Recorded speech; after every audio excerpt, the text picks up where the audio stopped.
الحمد لله الذي نزل الفرقان على عبده ليكون للعالمين نذيرا أشهد أن لا إله إلا الله وأشهد أن محمدا عبده ورسوله اللهم صل على محمد وعلى آل محمد كما صليت على إبراهيم وعلى آل إبراهيم إنك حميد مجيد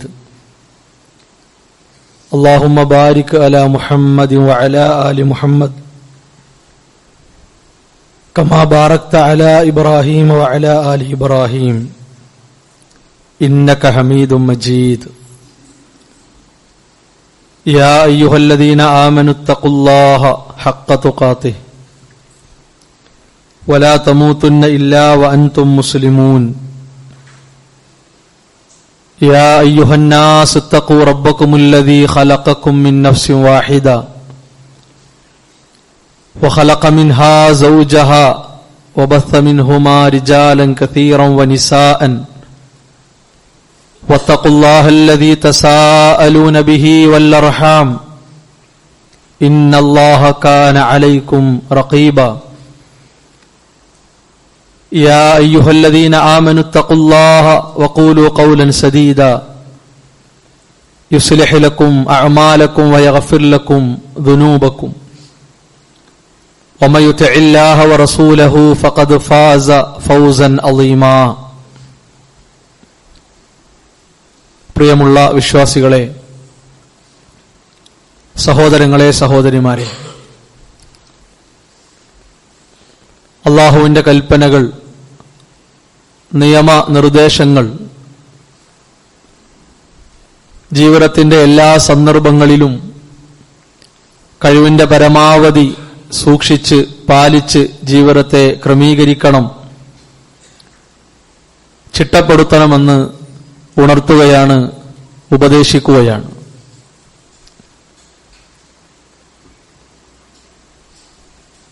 നമ്മുടെ ഓരോരുത്തരുടെയും സംസാര സന്ദർഭങ്ങൾ ജീവിതത്തിൽ വ്യത്യസ്തമാണ് എന്നത് നമുക്കെല്ലാവർക്കും ബോധ്യമുള്ള വിഷയമാണ്. പലരോടും പല ശൈലിയിലാണ്, വ്യത്യസ്ത രൂപത്തിലാണ് നാം ഓരോരുത്തരും സംസാരിക്കാറുള്ളത്. സംസാരിക്കേണ്ടതായ സാഹചര്യങ്ങളും ആ നിലക്കുള്ളതായിരിക്കും. യഥാർത്ഥ വിശ്വാസികളെ സംബന്ധിച്ചിടത്തോളം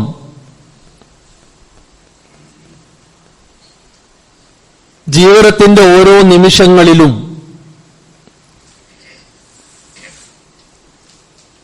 മതനിർദ്ദേശങ്ങളെ പരിഗണിച്ച് മുഖവിലക്കെടുത്തുകൊണ്ട് പോകേണ്ട ബാധ്യത അനിവാര്യമായതിനാൽ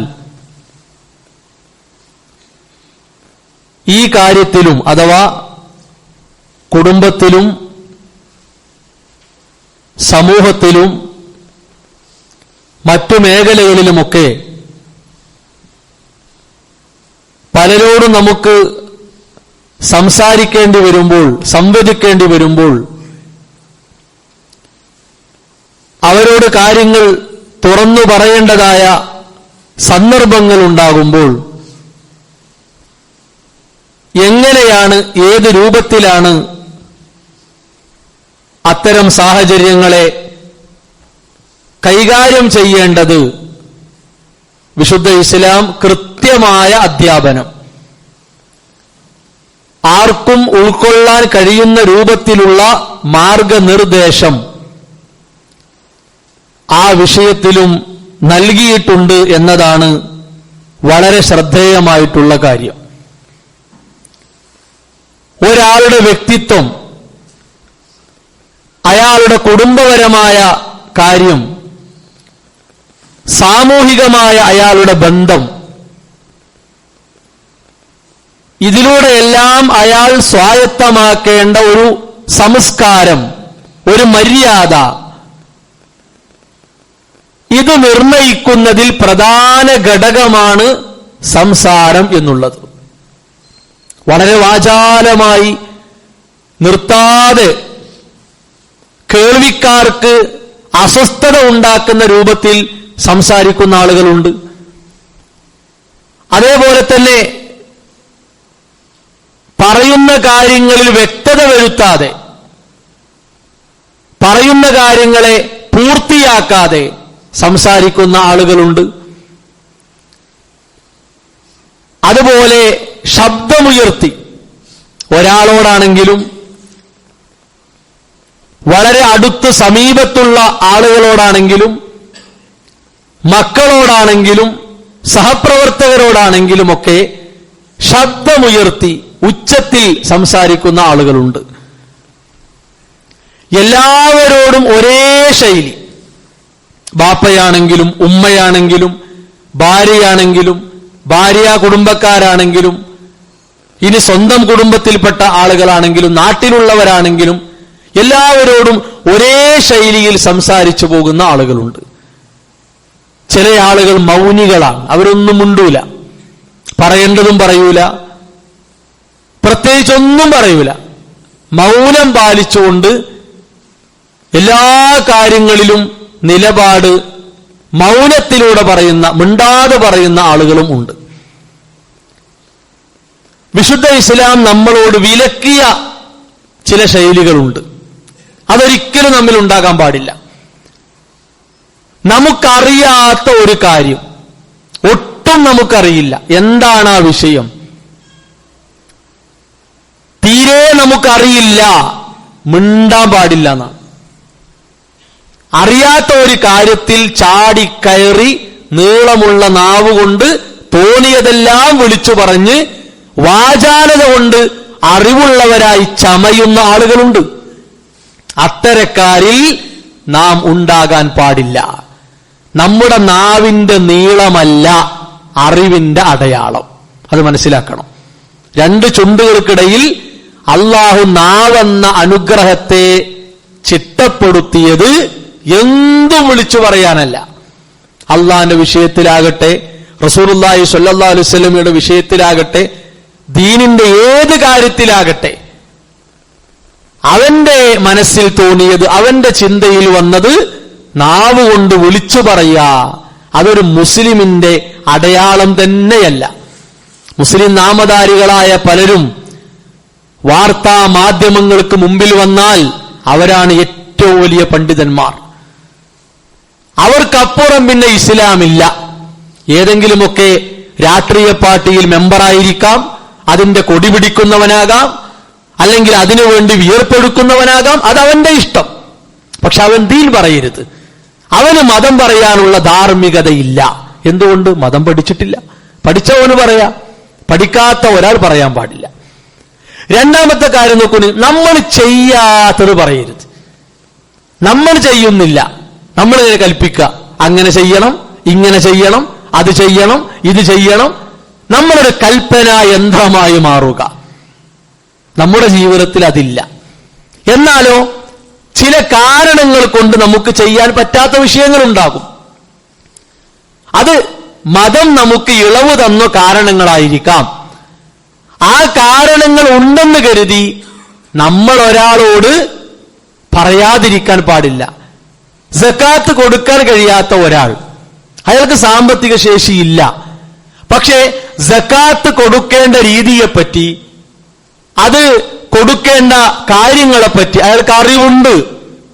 അയാൾ ഒരിക്കലും ഞാൻ സക്കാത്ത് കൊടുക്കാത്ത ആളാണല്ലോ, അതുകൊണ്ട് ഇത് പറയാൻ പാടില്ല എന്നല്ല മനസ്സിലാക്കേണ്ടത്. സക്കാത്ത് കൊടുക്കാൻ അർഹതപ്പെട്ട, അതിന് ശേഷിയുള്ള ആളുകളോട് അയാൾ പറയണം, നിങ്ങൾ സക്കാത്ത് കൊടുക്കാൻ ബാധ്യസ്ഥനാണ്, നിങ്ങൾക്കതിന് ശേഷിയുണ്ട്. എന്തുകൊണ്ട്? ഇയാൾക്കതിന് ശേഷിയില്ല, പക്ഷേ ഇയാൾക്കത് പറയാനുള്ള ശേഷിയുണ്ട്. നിസ്കരിക്കാത്ത ഒരാൾ, സുന്നത്ത് നിസ്കരിക്കാത്ത ഒരാൾ, അയാൾ ഇങ്ങനെ എല്ലാവരോടും സുന്നത്ത് നിസ്കരിക്കണം, സുന്നത്ത് നിസ്കരിച്ചില്ലെങ്കിൽ ദേഷ്യപ്പെടുക, എന്നാ ഇയാളോ നിസ്കരിക്കുന്നില്ല, അങ്ങനെ പാടില്ല. നമുക്ക് ചെയ്യാൻ പറ്റുന്ന കാര്യങ്ങൾ നമ്മൾ പറയുകയും വേണം, നമ്മൾ പ്രവർത്തിക്കുകയും വേണം. കാരണങ്ങളാൽ നമുക്ക് ചെയ്യാൻ പറ്റാത്ത വിഷയങ്ങൾ നമ്മൾ കൽപ്പിക്കണം, പക്ഷെ നമുക്കതിൽ ഇളവുണ്ടാകും. എല്ലാവർക്കും എന്നല്ല, അങ്ങനെയുള്ളവർക്ക്. മൂന്നാമത്തെ ഒരു കാര്യം, നമ്മളോട് വിരോധിച്ചതുണ്ടാകും. ഇപ്പോ ഇസ്ലാം ഹറാം എന്ന് പറഞ്ഞ ഒരു കാര്യം നമ്മൾ പറയാ അതെന്ത് ഹറാമാ, അതൊക്കെ ഹലാലാണ്. അതേതെങ്കിലും മൗലവിമാർ, ഏതെങ്കിലും ഉസ്താദുമാർ ഹറാം എന്ന് പറയുമ്പോഴേക്ക് നമ്മൾ സ്വീകരിക്കേണ്ട ആവശ്യമൊന്നുമില്ല. നമുക്കൊരു സ്വാതന്ത്ര്യമല്ലേ, നമുക്കൊരു അവകാശമല്ലേ, നമ്മൾ ഇന്ത്യൻ പൗരനല്ലേ, നമുക്ക് ഭരണഘടന അനുവദിച്ചിട്ടില്ലേ, ആരെയില്ല എന്ന് പറഞ്ഞു, അതൊക്കെ ഉണ്ട്. പക്ഷെ അയാൾ എന്താകരുത്, ഇസ്ലാമിന്റെ ലേബലായി ചെയ്യരുത്. മനസ്സിലായുണ്ടോ? അയാൾക്ക് സ്വാതന്ത്ര്യമുണ്ട്, ഭരണഘടന അനുവാദം കൊടുത്തിട്ടുണ്ട്, അയാൾ ഇന്ത്യൻ പൗരനാണ്, ഒക്കെ ശരിയാണ്, അതിലൊന്നും മതം എതിരല്ല. പക്ഷെ എന്താകരുത്, ഹറാമിനെ ഹലാലാക്കിയിട്ട് അതാണ് ഇസ്ലാം, മുസ്ലിങ്ങൾ ഇങ്ങനെയൊക്കെയാണ് എന്ന് പറയുന്ന അവസ്ഥ വിഡ്ഢിത്തമാണ്. അത് അള്ളാഹ് ഹറാമാക്കിയതിനെ അയാൾ ഹലാലാക്കലാണ്. അപ്പൊ അള്ളാഹ് ഒന്ന് നിഷിദ്ധമാക്കി, അത് നിഷിദ്ധമാണ്. അള്ളാഹ് ഒന്ന് അനുവദിച്ചു, അത് അനുവദിച്ചതാണ്. നമ്മൾ എന്ത് ചെയ്യാൻ പാടില്ല, അനുവദിക്കപ്പെട്ടതിനെ ഹറാമാക്കാനും ഹറാമായതിനെ അനുവദിക്കാനും പാടില്ല. ഇത് പ്രധാനമായും നാം വിലക്കപ്പെട്ട കാര്യങ്ങളാണ്. മഹാനായ മുആദ് റളിയല്ലാഹു അൻഹു റസൂലുള്ളാഹി സ്വല്ലല്ലാഹു അലൈഹി വസല്ലം അദ്ദേഹത്തിന് കുറെ ഉപദേശങ്ങൾ ഇങ്ങനെ കൊടുക്കുകയാണ്. വളരെ വിലപ്പെട്ട ഉപദേശങ്ങൾ ഇങ്ങനെ കൊടുത്തു. നിസ്കാരത്തെക്കുറിച്ച്, അതേപോലെ അള്ളാഹുവിന്റെ മാർഗത്തിലെ പ്രബോധനവുമായി ബന്ധപ്പെട്ട കാര്യങ്ങളെക്കുറിച്ച്, ഓരോ കാര്യങ്ങളെക്കുറിച്ചും പഠിപ്പിച്ചിട്ട് റസൂലുള്ളാഹി സ്വല്ലല്ലാഹു അലൈഹി വസല്ലം ചോദിച്ചു, അലാ ഉഖ്ബിറുക ബിമലാക്കി ദാലിക കുല്ലി, ഈ പറഞ്ഞ കാര്യങ്ങളുടെ മുഴുവനും കേന്ദ്രം, അതിന്റെ അധികാര ശക്തി ഏതാണ് എന്ന് ഞാൻ നിനക്കറിയിക്കട്ടെയോ? അപ്പൊ അദ്ദേഹം പറഞ്ഞു, അള്ളാഹുവിന്റെ ദൂതരെ നിങ്ങൾ അറിയിക്കണം. റസൂലുള്ളാഹി സ്വല്ലല്ലാഹു അലൈഹി വസല്ലമ ഫഅഖദ ബിലിസാനിഹി, അവിടുത്തെ നാവ് ഇങ്ങനെ പിടിച്ചു. നബി സല്ലല്ലാഹു അലൈഹി വസല്ലം പഠിപ്പിക്കുന്ന രീതി നോക്കൂ നിങ്ങൾ. നാവിന് പിടിച്ചു, സ്വന്തം നാവിന് പിടിച്ചിട്ട് പറഞ്ഞു, കുഫ്ഫ അലൈക ഹാദാ, കുഫ്ഫ അലൈക ഹാദാ മുആദേ, ഈ നാവിനെ പിടിച്ചു വെച്ചോ, ഈ നാവിനെ കെട്ടിയിട്ടോന്നാ. കുഫ്ഫ എന്ന് പറഞ്ഞാൽ കെട്ടിയിട്ടോന്നാ. ആ നാവിനെ നന്നായി നിയന്ത്രിച്ചോ. ഉടനെ ഒരു ചോദ്യം, നമ്മളൊക്കെ ചോദിക്കാൻ സാധ്യതയുള്ള ചോദ്യം സ്വഹാബി അന്ന് ചോദിച്ചു, യാ നബിയല്ലാഹ് വഇന്നാ ലമുവാഖദൂന ബിമാ നതകല്ലമു ബിഹി, ഈ നാവ് കൊണ്ട് നമ്മളിങ്ങനെ സംസാരിക്കുന്ന എല്ലാ കാര്യങ്ങൾക്കും നമ്മൾ പിടിക്കപ്പെടുമോ? വല്ലാത്തൊരു ചോദ്യമാണ്. ഹൗ, ഞാനാ പറഞ്ഞത്, പിന്നെ അതുകൊണ്ടാണ് ശിക്ഷ കിട്ടല്ലേ, എന്നാ അതന്നെ മതിയല്ലോ. അങ്ങനത്തെ ചില വർത്താനുണ്ടല്ലോ ആൾക്കാർക്ക്. ഇത്ര പോകുന്നൊരു വാക്കാപ്പ ഞാൻ പറഞ്ഞത്, അപ്പോഴേക്കാണ് നരകം, എന്നാ നരകം കിട്ടിക്കോട്ടെ. കണ്ടോ, അങ്ങനെയാണ്, അത് മനുഷ്യന്റെ പ്രകൃതാണ്. മുആദ് റളിയല്ലാഹു അൻഹു ചോദിച്ചു, അല്ലാഹുവിന്റെ ദൂതരെ, ഈ നാവ് കൊണ്ട് വല്ലതും പറഞ്ഞു പോയാൽ അതിനു ശിക്ഷ ഉണ്ടോ എന്ന് ചോദിച്ചു. റസൂലുള്ളാഹി സ്വല്ലല്ലാഹു അലൈഹി വസല്ലം ഒരു പ്രയോഗം നടത്തി, അറബികളുടെ ഒരു പ്രയോഗം, ഫകിൽതക ഉമ്മക യാ മുആദ്, അത് അറബികളുടെ പ്രയോഗമാണ്. മുആദേ, എന്ത് വർത്താനാണ്, എന്ത് ചോദ്യമാണ് എന്ന നിലക്കുള്ള ഒരു പ്രയോഗം. എന്നിട്ട് പറഞ്ഞു, വഹൽ യകുബ്ബുന്നാസ് ഫിന്നാർ അലാ വുജൂഹിഹിം ഔ അലാ മനാഖിരിഹിം ഇല്ലാ ഹസായിദു അൽസിനതിഹിം, ആളുകൾ നരകത്തിലേക്ക് മുഖം കുത്തി വീഴുന്നാണ്, മൂക്ക് കുത്തി നെറ്റി കുത്തി അവർ നരകത്തിലേക്ക് വീഴും. എന്ത് കാരണത്താൽ? ഈ നാവിൻ തുമ്പിലൂടെ പുറത്തു വന്ന വാക്കുകൾ, ആ വാക്കുകളുടെ ഗൗരവം, അതിന്റെ അപകടം കാരണം നരകത്തിലേക്ക് നാളെ മുഖം കുത്തി വീഴുന്നവരാകും. റസൂലുള്ളാഹി സ്വല്ലല്ലാഹു അലൈഹി വസല്ലം പഠിപ്പിക്കുകയാണ്. ഇപ്പോഴും ഈ കാലഘട്ടത്തിലും നാവ് കൊണ്ടുള്ള പ്രയോഗങ്ങൾ നമുക്കുണ്ടാക്കുന്ന വേദനകൾ എത്രയാണ് അല്ലെ? ഒന്ന് ആലോചിച്ച് നോക്കാനി. ആത്മാർത്ഥ സുഹൃത്ത്, കുടുംബത്തിലുള്ളവൻ, നമ്മുടെ സഹപ്രവർത്തകൻ, നമ്മളുമായി എപ്പോഴും ഇടപഴകുന്ന ഒരാള് എന്തെങ്കിലും ഒന്ന് പറഞ്ഞാൽ ഉടനെ നമ്മൾ പറയും, നീ ആ പറഞ്ഞത്, നീ അന്ന് പറഞ്ഞത് അത് വല്ലാത്തൊരു വർത്താനായിരുന്നു. എന്ത്? അത് നമ്മുടെ മനസ്സിനെ വല്ലാതെ വേദനിപ്പിച്ചു. മനസ്സിനെ വല്ലാതെ മുറിവേൽപ്പിച്ചു. ഈ വസ്തുത നമ്മെ പഠിപ്പിക്കുന്ന ഒരു യാഥാർത്ഥ്യമുണ്ട്. എന്താ അറിയോ? ദുന്യാവിൽ നമ്മളെപ്പോലെയുള്ള നമ്മളുമായി ബന്ധമുള്ള ആളുകൾ വല്ലതും പറഞ്ഞാൽ നമ്മുടെ മനസ്സ് നോവുകയാണ്, മനസ്സ് വേദനിക്കുകയാണ്. സഹോദരങ്ങളെ, നാളെ പരലോകം നഷ്ടപ്പെടാൻ കാരണമാകുന്ന വാക്കുകൾ നമ്മുടെ നാവിൻ തുമ്പിലൂടെ പുറത്തു വന്നാൽ നരകം ഉറപ്പാണ്. മനസ്സിലായല്ലോ? എന്തുകൊണ്ട്? ഇവിടെ ദുന്യാവിൽ തന്നെ നമ്മുടെ മനസ്സ് വേദനിച്ചു, ദുന്യാവിൽ തന്നെ മനസ്സ് വേദനിച്ചു. അങ്ങനെയുള്ള ഒരു കാര്യം പരലോകത്തെ എത്ര ബാധിക്കും, എത്ര ഗൗരവത്തിൽ ബാധിക്കും? റസൂലുള്ളാഹി സ്വല്ലല്ലാഹു അലൈഹി വസല്ലം പറഞ്ഞു, മൻ കാന യുഅ്മിനു ബില്ലാഹി വൽ യൗമിൽ ആഖിർ ഫൽയഖുൽ ഖൈറാ ഔ ലിയസ്മുത്. അല്ലാഹുവിലും അല്ലാഹുവിന്റെ ദൂതരിലും ഈമാനുള്ളവരാണോ, ഷഹാദത്ത് കലിമ മനസ്സിൽ ഉറപ്പിച്ചവരാണോ? അത് വെറുതെ പറഞ്ഞ ആൾക്കാരെ പറ്റിയല്ല പറയണത്. ഷഹാദത്ത് കലിമ വെറുതെ പറയാൻ അതാരെ കൊണ്ട് കഴിയും? ഒരാൾക്ക് നമ്മളിങ്ങനെ അഷ്ഹദു അല്ലാ ഇലാഹ എന്ന് പറഞ്ഞു കൊടുത്താൽ അത് ഏറ്റുപാടാൻ ആർക്കും സാധിക്കും. പക്ഷേ മനസ്സിന്റെ അകത്ത് ഷഹാദത്ത് കലിമയുടെ വെളിച്ചം വീശിയിട്ടുണ്ടെങ്കിൽ അതാ സഹോദരങ്ങളെ ഈമാൻ എന്ന് പറഞ്ഞാൽ. നാവിൻ തുമ്പത്തല്ല, നമ്മുടെ കൈകളും കാലുകളും കണ്ണുകളും കാതുകളും ചലിക്കുന്നു എന്നതല്ല, മനസ്സിന്റെ അകത്ത് ഈമാനിന്റെ വെളിച്ചം എത്രയുണ്ട് അതാണ് തെളിവ്. അതുള്ളവൻ ഒരിക്കലും ഇസ്ലാമിന് നേരെ ഒരക്ഷരമുണ്ടൂല. ഇസ്ലാം ഉൾക്കൊണ്ട് ജീവിക്കുന്ന ആളുകളെ വേട്ടയാടുകയില്ല, വേദനിപ്പിക്കുകയില്ല. അവൻ ആരാകട്ടെ, ഏത് കസേരയിൽ ഇരിക്കുന്നവരാകട്ടെ, ഈമാൻ മനസ്സിലുള്ള ഒരു മുസ്ലിമാണോ അവന്റെ നാവിലൂടെ അത് വരൂല. അല്ലാത്തവൻ എന്തും പറയാ. പേരുകൊണ്ട് മുസ്ലിമായി അല്ലെങ്കിൽ വേഷം കൊണ്ട് മുസ്ലിമായി നടക്കുന്നവന് എന്തും പറയാ, എന്തും വിളിച്ചു പറയാ. അതിൽ യാതൊരു സംശയവുമില്ല. അത്തരക്കാരെ നമ്മൾ കരുതിയിരിക്കണം. അവരുമായി ബന്ധപ്പെട്ട വാർത്തകളും മറ്റുമൊക്കെ നമ്മിലേക്ക് വരുമ്പോ നമ്മളിങ്ങനെ പുളകിതരാകാൻ പാടില്ല. ഇങ്ങനെ പറയേണ്ടത്, ആൺകുട്ടിയാണിവൻ, ചൊണക്കുട്ടിയാണിവൻ. അല്ല, അവൻ യഥാർത്ഥ വിഡ്ഢിയാണ്. ആ വിഡ്ഢിത്തത്തിന് നമ്മൾ ഒരിക്കലും കൈയടിച്ചു കൊടുക്കാൻ പാടില്ല. വിശുദ്ധ ഖുർആൻ നോക്കൂ നിങ്ങൾ, 3 നിലക്ക് നമ്മുടെ സംസാരത്തെ ഓർമ്മപ്പെടുത്തിയിട്ടുണ്ട്. അത് ഈ 3 കാര്യങ്ങൾ നമ്മളൊന്ന് മനസ്സിലാക്കിയാൽ സഹോദരങ്ങളെ, ഒരു 99% പ്രശ്നങ്ങളും എന്ന് വേണ്ട 100% നമുക്ക് പ്രശ്നങ്ങളെ പരിഹരിച്ചു പോകാൻ പറ്റും. ഒരു സംശയവുമില്ല. ആ നിലപാട് കണിശമാക്കാൻ സാധിക്കണം. അതിലൊന്നാമത്തെ നോക്കൂ നിങ്ങൾ, മാന്യമായ വാക്കാണ്. മാന്യമായ വാക്ക് അതെവിടെ ഖുർആൻ പറഞ്ഞത് അറിയോ? ദുന്യാവിൽ നമ്മളുമായി ഏറ്റവും ബന്ധപ്പെട്ട് കിടക്കുന്ന ബാപ്പ ഉമ്മ മാതാപിതാക്കൾ, അവരോടുള്ള നമ്മുടെ സംസാരം എങ്ങനെയാകണം എന്ന് പഠിപ്പിച്ചപ്പോ ഖൗലൻ കരീമാ, മാന്യമായ വാക്ക് നിങ്ങൾ പറയണം. ആരോട്? സ്വന്തം ഉപ്പയോട്, സ്വന്തം ഉമ്മയോട് മാന്യമായ വാക്ക് പറയണം. എവിടെയാണെങ്കിലും, പരസ്യമാണെങ്കിലും രഹസ്യമാണെങ്കിലും ആർക്കു മുമ്പിലാണെങ്കിലും, നാട്ടുകാർക്കിടയിൽ ബാപ്പാനോട്, കൂട്ടുകാർക്കിടയിൽ ബാപ്പാനോട്, സ്കൂളിൽ ബാപ്പാനോട്, വീട്ടിൽ ബാപ്പാനോട്, ഉമ്മാനോട് ഒക്കെ നമുക്ക് സംസാരിക്കേണ്ടി വരും.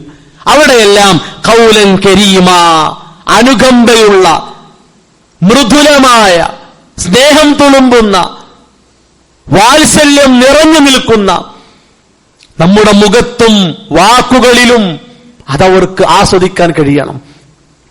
4 ആളുകൾക്ക് മുമ്പിൽ എന്റെ മകനെ ഞാൻ തിരുത്തിയപ്പോൾ എന്നോടവൻ പെരുമാറിയത് ഇങ്ങനെയാണ് എന്ന് പറഞ്ഞ് കരയുന്ന ഒരു ബാപ്പ, സങ്കടപ്പെടുന്ന ഒരു ബാപ്പ, അതാണ് സഹോദരങ്ങളെ ഇന്ന് നമ്മൾ കാണുന്നത്. കലാലയത്തിൽ, അതുപോലെ തന്നെ അങ്ങാടിയിൽ, കുടുംബത്തിൽ, സ്വന്തം വീട്ടിൽ ബാപ്പയോടും ഉമ്മയോടും കയർത്ത് ദേഷ്യപ്പെട്ട് അരിശത്തോടെ സംസാരിക്കുന്ന ഒരു കാലഘട്ടം പാടില്ല. ബാപ്പയുടെയും ഉമ്മയുടെയും പ്രായത്തിലുള്ള ആളുകൾ, മുതിർന്നവർ, അവരോടുള്ള സംസാരം മര്യാദയോടെ, സ്നേഹത്തോടെയായിരിക്കണം. ഏതൊരു സ്ഥലത്തും, ഏതൊരു സമയത്തും, ഏതൊരു സന്ദർഭത്തിലും അങ്ങനെയാകണം. അയാളാരെന്നോട് പറയാൻ? ഓന്റെ കാര്യം നോക്കിയ പോരെ? പറ്റൂല. അയാൾക്കൊരു ആദരവ്, അയാൾക്കൊരു ബഹുമാനം കൊടുക്കണം. പ്രായമനുസരിച്ച്, പരിചയമനുസരിച്ച്. എന്റെ ബാപ്പയുടെ പ്രായമുള്ള, എന്റെ ബാപ്പയേക്കാൾ പ്രായമുള്ള, എന്റെ ബാപ്പയുടെ ഉറ്റ സുഹൃത്ത്, മുതിർന്നവരോടുള്ള സംസാര മര്യാദ അത് മാന്യമായ നിലക്കാകണം. നിങ്ങൾ ആലോചിക്കാനും, ഈ ഒരു മര്യാദയെ ജീവിതത്തിൽ കൊണ്ടുവന്നാൽ എത്ര ശതമാനം പ്രശ്നങ്ങളെ നമുക്ക് ലളിതമാക്കിയെടുക്കാൻ സാധിക്കും, അല്ലേ? ഇന്ന് നോക്കൂ നിങ്ങൾ, കോടതി വരാന്തകളിൽ, പോലീസ് സ്റ്റേഷനുകളിൽ കെട്ടിക്കിടക്കുന്നു. എന്താ കേസ്? മുതിർന്നവരും ചെറിയവരും ബന്ധപ്പെട്ട കേസുകൾ. കുടുംബത്തിലുള്ള പ്രായമുള്ളവരും പ്രായമില്ലാത്തവരും തമ്മിലുള്ള പ്രശ്നങ്ങൾ കെട്ടിക്കുമിഞ്ഞുകൂടി കിടക്കുന്നു. എന്തേ? മാന്യമായ വാക്ക് ഇല്ലാതെയായി. മാന്യമായ വാക്ക് ഇല്ലാതെയായി. അതാണ് ഇസ്ലാമിന്റെ ഇടപെടൽ. രണ്ടാമത്തെ വാക്ക് നോക്കുമെങ്കിൽ മനസ്സിൽ കൊള്ളുന്ന വാക്ക് പറയണം. മനസ്സിൽ തട്ടണം, മനസ്സ് വേദനിക്കണം. അങ്ങനെ തന്നെയാണ്. മനസ്സിൽ മുറിവേറ്റു എന്ന് കേൾക്കുന്നവന് തോന്നണം. അതാ ഖുർആൻ പറഞ്ഞത്, ഖൗലൻ ബലീഗ, മനസ്സിൽ കൊള്ളുന്ന വാക്ക് പറയണം. അതാരോട് പറയണം? മുസ്ലിമിന്റെ വേഷം കെട്ടി ഇസ്ലാമിനെ തകർക്കാൻ അജണ്ടയൊരുക്കി നടക്കുന്ന കപടന്മാർ, അവിശ്വാസികൾ. ഇസ്ലാമിന്റെ പേര് പറയാ, മുസ്ലിം പേരാണ്, എന്നിട്ടോ കള്ളു കുടിക്കാൻ പോവുക, വ്യഭിചരിക്കാൻ പോവുക, പലിശക്ക് പോവുക, ആണും പെണ്ണും കോലം കെട്ട വേഷം കെട്ടുക, അല്ലേ? സ്വതന്ത്ര ചിന്തകളിലേക്ക് പോവുക. അത് മകനായാലും മകളായാലും അത് പറയണം, മനസ്സിൽ കൊള്ളണം. ബാപ്പ പറഞ്ഞുണ്ടല്ലോ, അതിന്റെ മനസ്സിൽ വല്ലാത്തൊരു അത് മുറിവെന്നെയാണ്. ഉണങ്ങാത്ത ഒരു മുറിവായി കിടക്കണം. ഖൗലൻ ബലീഗാനാ പറഞ്ഞത്. കപട സ്വഭാവം പേര് നടക്കുന്നവരോട് പറയണം, നിന്റെ ജീവിതത്തിൽ കപടതയുണ്ട്, നിന്റെ ജീവിതത്തിൽ ശിർക്കുണ്ട്, നിന്റെ ജീവിതത്തിൽ കുഫറുണ്ട്, പറയണം.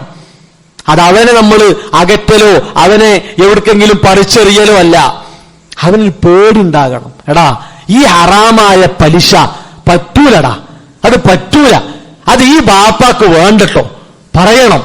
ഈ ഹറാമായ മുതൽ കൊണ്ട്, ഈ പലിശ കൊണ്ട് വാങ്ങിയ വാഹനത്തിൽ ബാപ്പ കയറൂല. ലോൺ എടുത്ത് നീ ഉണ്ടാക്കിയ വീട്ടിൽ ബാപ്പ താമസിക്കൂല. ബോധ്യപ്പെടുത്തണം. വീട് വെക്കാൻ ലോൺ എടുക്കുക, അതിനെ ഹലാലാക്കുക, എന്നിട്ട് ആ ലോൺ വീട്ടാൻ വീട് വിൽക്കുക. നിങ്ങൾ ആലോചിച്ച് നോക്കാൻ ഓരോരുത്തരുടെ അവസ്ഥ. കല്യാണം നടത്താൻ ലോൺ എടുക്കുക, പലിശ വാങ്ങും, പലിശ. അവരോടൊക്കെ പറയാൻ കഴിയണം, മനസ്സിൽ തട്ടുന്ന വാക്ക് പറയണം. അങ്ങനെ കുഴപ്പമില്ല, ഇജ്ജ് കുടുങ്ങിയിട്ട് എടുത്തല്ലേ, എന്താപ്പ ഞാൻ എന്നോട് പറയണു, അത് പറ്റൂല, അത് പറ്റൂ. അവിടെ നമുക്ക് പറയാൻ കഴിയണം, ഇത് ഹറാമാണ്, ഞാനിജും പഠിച്ചതല്ലേ, പറ്റൂലല്ലോ. നമുക്ക് പാകമായ നിലക്ക് പോരെ. അതിന് വരുന്നവർ വന്നാൽ മതി, അതിന് കൂടുന്നവർ കൂടിയാൽ മതി. നാട്ടുകാരെ ബോധിപ്പിക്കാൻ നമ്മൾ എന്തിനാ കടക്കാരനാകണത്? എന്തിനാ നമ്മൾ ഈ ഹറാമിന്റെ വഴിയിലേക്ക് പോകും? അതിന്റെ ആവശ്യമില്ലല്ലോ. ഉണ്ടോ? ആരെങ്കിലും നമ്മൾ നോക്കിയിട്ട് അഭിപ്രായം പറയാൻ വേണ്ടി നമ്മൾ കടക്കണി കൊടുക്കേണ്ട ആവശ്യമുണ്ടോ? ഇല്ല.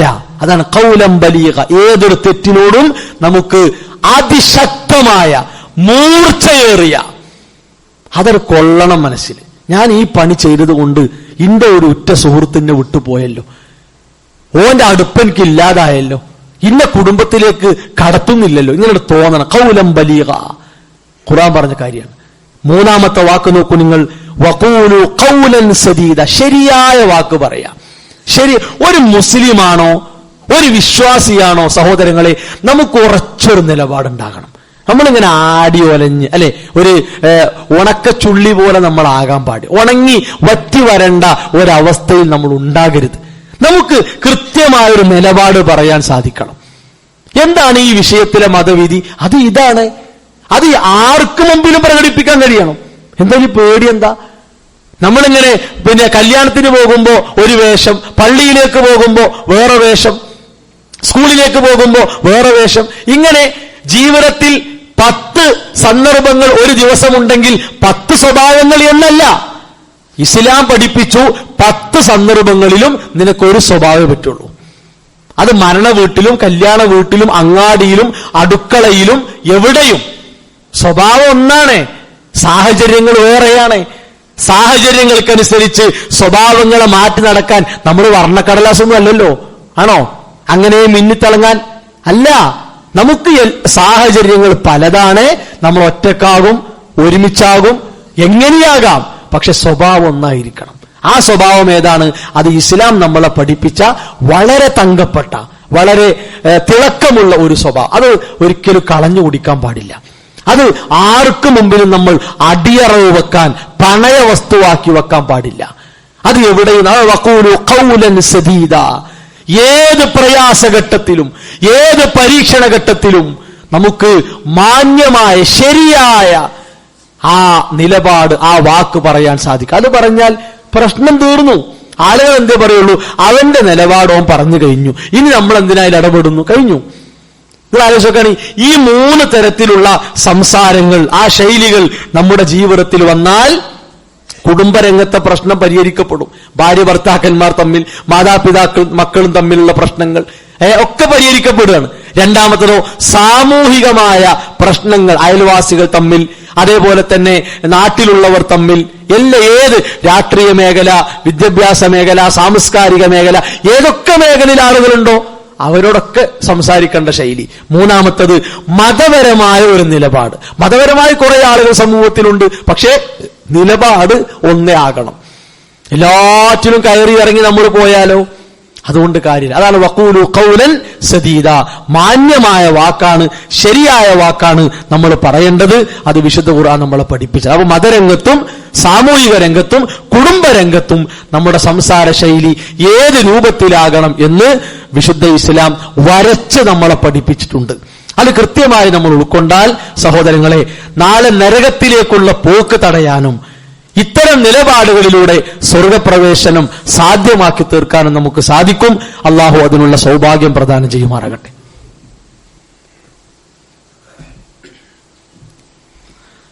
അൽഹംദുലില്ലാഹി വസ്സലാത്തു വസ്സലാമു അലാ റസൂലില്ലാഹ് വഅലാ ആലിഹി വഅസ്ഹാബിഹി അജ്മഈൻ. അമ്മാ ബഅദ്. അള്ളാഹുവിന്റെ നിയമങ്ങളും നിർദ്ദേശങ്ങളും അനുസരിച്ചുകൊണ്ട് ജീവിതത്തെ ക്രമീകരിക്കണം, ചിട്ടപ്പെടുത്തണമെന്ന് ഉണർത്തുകയാണ്, ഉപദേശിക്കുകയാണ്. പ്രത്യേകമായ സാഹചര്യത്തിലൂടെയാണ് നാം ഓരോരുത്തരും മുന്നോട്ട് പോകുന്നത്.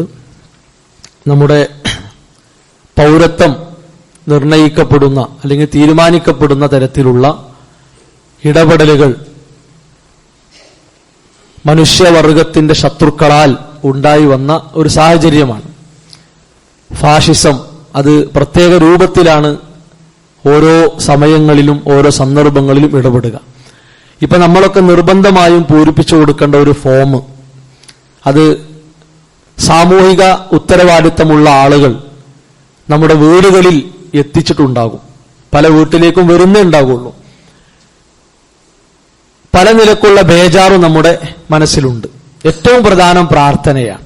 അള്ളാഹുവിനോട് ആത്മാർത്ഥമായിട്ട് പ്രാർത്ഥിച്ചാൽ പരിഹരിച്ചു കിട്ടാത്തൊരു കാര്യമല്ല. അപ്പൊ ആത്മാർത്ഥമായി റബ്ബിനോട് പ്രാർത്ഥിക്കുക, തവക്കുലാക്കുക, അള്ളാഹുവിൽ തവക്കുലാക്കി നമ്മൾ കാരണങ്ങളെ ശരിയാക്കുക. അപ്പൊ ഈ ഫോം പൂരിപ്പിക്കുക ഒരു കാരണമാണ്. നമ്മളിങ്ങനെ തവക്കുലാക്കിയിട്ട് എനിക്ക് ആ ഫോം ഒന്നും പൂരിപ്പിക്കാനാവില്ല, അതൊക്കെ ആരെങ്കിലും വേണമെങ്കിൽ പൂരിപ്പിച്ചോട്ടെ, പിന്നെ എനിക്ക് അങ്ങനത്തെ പേടിയൊന്നുമില്ല, ആ വർത്താനല്ല ഇവിടെ വേണ്ടത്. അത് അള്ളാഹ് ഇഷ്ടപ്പെടുന്ന വർത്താനല്ല. കാരണം എന്താ? അള്ളാഹു സുബ്ഹാനഹു വ തആല പറഞ്ഞത് തവക്കുലാക്കി നിങ്ങൾ കാരണങ്ങളെ ഉപയോഗപ്പെടുത്തണം. ഒരാൾക്ക് അസുഖം ഉണ്ടായി, എനിക്ക് ഡോക്ടർക്കൊന്നും പോകാൻ വയ്യാന്ന് പറഞ്ഞിരുന്നാൽ എന്താ? അയാൾ അസുഖം കൂടും, അയാള് വേറെ അവസ്ഥയിലേക്ക് മാറ്റപ്പെടും. അപ്പൊ ഇസ്ലാം പറഞ്ഞു രോഗിയായോ മരുന്ന് അന്വേഷിക്കണം, മരുന്ന് കുടിക്കണം എന്ന പോലെ പ്രശ്നങ്ങൾ ഉണ്ടാകുമ്പോൾ ആ പ്രശ്നങ്ങളെ പരിഹരിക്കാൻ അനുവദിക്കപ്പെട്ട കാരണങ്ങൾ നമ്മൾ തേടണം. അപ്പോ കൃത്യമായി ആ ഫോമും കാര്യങ്ങളൊക്കെ പൂരിപ്പിച്ചു കൊടുത്ത് എന്താണോ നമ്മൾ ചെയ്യേണ്ടത് ആ കാര്യങ്ങൾ ചെയ്ത് റബ്ബിൽ തവക്കുലാക്കി നമ്മൾ ഇരിക്കണം. അത്തരം ആളുകളെ സഹായിക്കേണ്ട ഘട്ടങ്ങൾ ഉണ്ടാകും. അവരെ കൂടെ പോയിട്ടും, അതെ അവർക്കറിയാത്ത വീടുകൾ പറഞ്ഞു കൊടുത്തിട്ടും, അല്ലെങ്കിൽ ഈ ഒരു വീട്ടിലേക്ക് വന്നിട്ടില്ല, അപ്പൊ നമ്മളത് വിളിച്ചന്വേഷിച്ച് അവർക്ക് എത്തിച്ചു കൊടുക്കുക. ആ പേടിപ്പിക്കരുത്. ഈ സ്ത്രീകളും കുട്ടികളൊക്കെ പേടിക്കും, അതുപോലെ പ്രായമുള്ളവരൊക്കെ പെട്ടെന്ന് പേടിക്കും. അപ്പൊ ഇവിടെ പേടിപ്പിൽ നിർത്തലല്ല വേണ്ടത്, പരസ്പരം സഹകരിച്ച് കാര്യങ്ങൾ ക്ലിയർ ചെയ്ത് പോകുന്ന രീതിയാണ് ഇവിടെ വേണ്ടത്. അതെല്ലാവരും ശ്രദ്ധിക്കണമെന്ന് സാന്ദർഭികമായി ഉണർത്തുകയാണ്. മറ്റൊന്ന്, ഒരു പ്രധാനമായ 2 കാര്യങ്ങൾ സൂചിപ്പിക്കാനുള്ളത്. ഒന്ന്, നമുക്ക് നമ്മുടെ പരിചയത്തിൽ നമ്മുടെ പരിസരത്തൊക്കെയുള്ള ഒരുപാട് അധ്യാപകരുണ്ടാവും. നമ്മുടെ മക്കളുമായി എല്ലായ്പ്പോഴും ഇടപെടുന്നവരാണ് അധ്യാപകർ.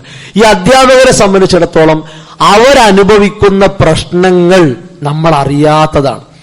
ഭയങ്കരമായ പ്രശ്നങ്ങൾ അവർ നേരിടുന്നുണ്ട്, കുടുംബപരമായിട്ടും അല്ലാതെയൊക്കെ. ഇപ്പൊ അധ്യാപകർ ചെയ്യുന്ന ജോലികളിൽ പെട്ടതാണ്. ഇപ്പൊ സ്കൂളൊക്കെ വിടുന്ന നേരത്ത് അവർ റോഡിലേക്ക് ഇറങ്ങിയിട്ട് നമ്മുടെ മക്കളെ വാഹനങ്ങളിൽ നിന്ന് രക്ഷപ്പെടുത്തുകയാണ്. അധ്യാപകൻ അവന്റെ പണി കഴിഞ്ഞാൽ വേണമെങ്കിൽ പോകാം, പക്ഷെ അവർ റോഡിലേക്ക് ഇറങ്ങിയിട്ട് ഈ മക്കളെ വരിവരിയായി ഇക്കരെ കടത്തി വാഹനത്തിൽ കയറ്റി ആ ബസ്സിൽ വരെ അവർ പോയി.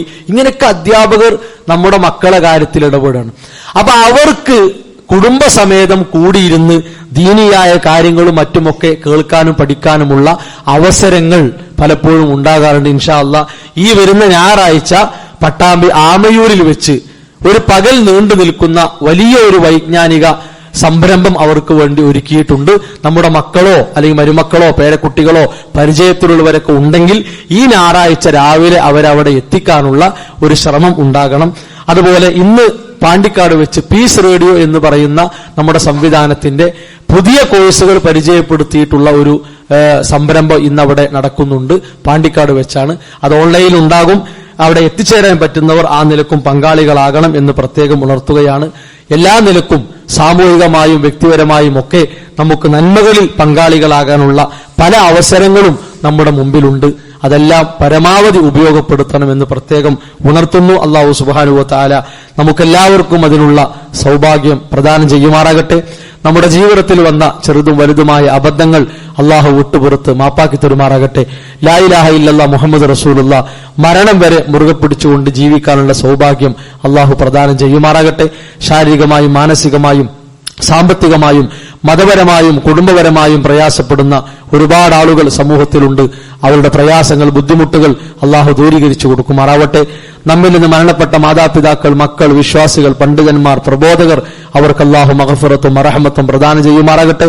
റബ്ബനാ തഖബ്ബൽ മിന്നാ റബ്ബനാ ലാ തുസിഗ് ഖുലൂബനാ ബഅദ ഇദ് ഹദൈതനാ വഹബ് ലനാ മിൻ ലദുൻക റഹ്മ ഇന്നക അൻതൽ വഹാബ് റബ്ബനാ ഹബ് ലനാ മിൻ അസ്വാജിനാ വദുർരിയാതിനാ ഖുർറത അയ്യുനിൻ വജഅൽനാ ലിൽ മുത്തഖീന ഇമാമാ ആമീൻ ആമീൻ ബിറഹ്മതിക യാ അർഹമർ റഹീമീൻ.